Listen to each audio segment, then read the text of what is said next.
Primul meci la seniori pentru copiii de la FC Câmpia Turzii a fost duminică, 25 august, pe stadionul municipal Mihai Adam din Câmpia Turzii, unde, în fața unei asistențe record pentru Liga 5, FC Câmpia Turzii a învins în Cupa României pe Steaua Gligorești, scor 3-2, 0-0.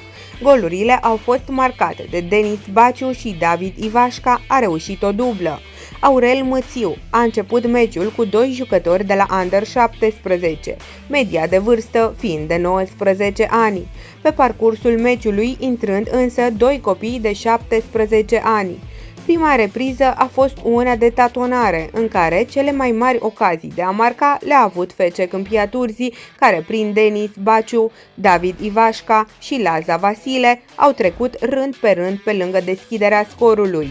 La poarta cealaltă, Alex Rusu scoate miraculos o minge trimisă excelent de atacatorul celor de la Steaua Gligorești, tabela de marcaj indicând 0-0 la pauză. Reveniți de la vestiare, copiii de la Câmpia Turzii deschid scorul prin Denis Baciu, care marchează după o fază de atac. David Ivașca, decarul Câmpiei, reușește dubla după un meci excelent făcut la debutul la seniori. Steaua Gligorești marchează în ultimele minute de joc 2 goluri, însă victoria a revenit Câmpiei Turzii după un meci spectaculos.